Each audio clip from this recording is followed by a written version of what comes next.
পঞ্চম অধ্যায় কর্মসন্ন্যাস যুগ। শ্রী ভগবান অর্জুনকে ব্রহ্মবিদ যোগীদের বিষয় বলিতে লাগিলেন।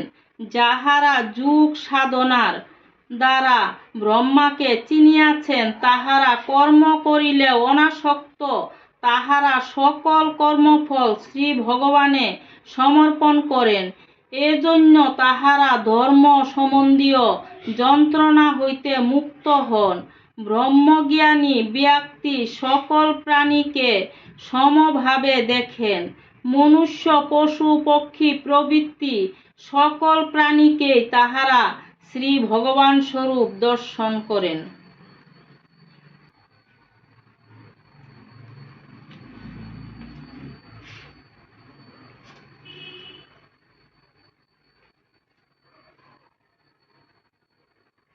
যে ব্যক্তি অভিমানু গর্বে গীতার নিন্দা করে, সে প্রলয়কাল পর্যন্ত ঘোর নরকে বাস করে।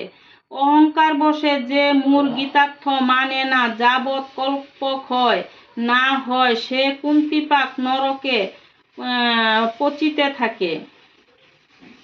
গীতার ব্যাখ্যা করার সময় যে কাছে থাকিয়াও শ্রবণ করে না, সে বহুবার শূকর যোনি প্রাপ্ত হয়।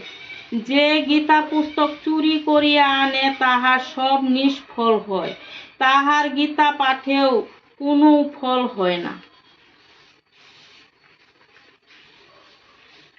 গীতার্থ শ্রবণ করিয়া যে পরমার্থ বিষয়ে আনন্দ লাভ করে না, প্রাণন্ত ব্যক্তির বৃথা শ্রমের মতোই জগতে তাহার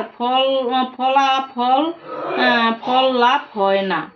গীতা শুনিয়া পরমাত্মার প্রীতির লাভার্থ স্বর্ণ ভূজ্য ও পট্টবস্ত্র দান করিতে হয়।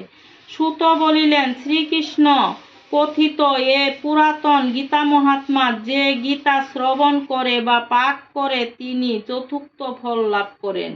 গীতা পাঠ করিয়া যে ব্যক্তি মহাত্মা পাঠ না করে, তাহার গীতা পাঠ বৃথা শ্রমমাত্রই হয়।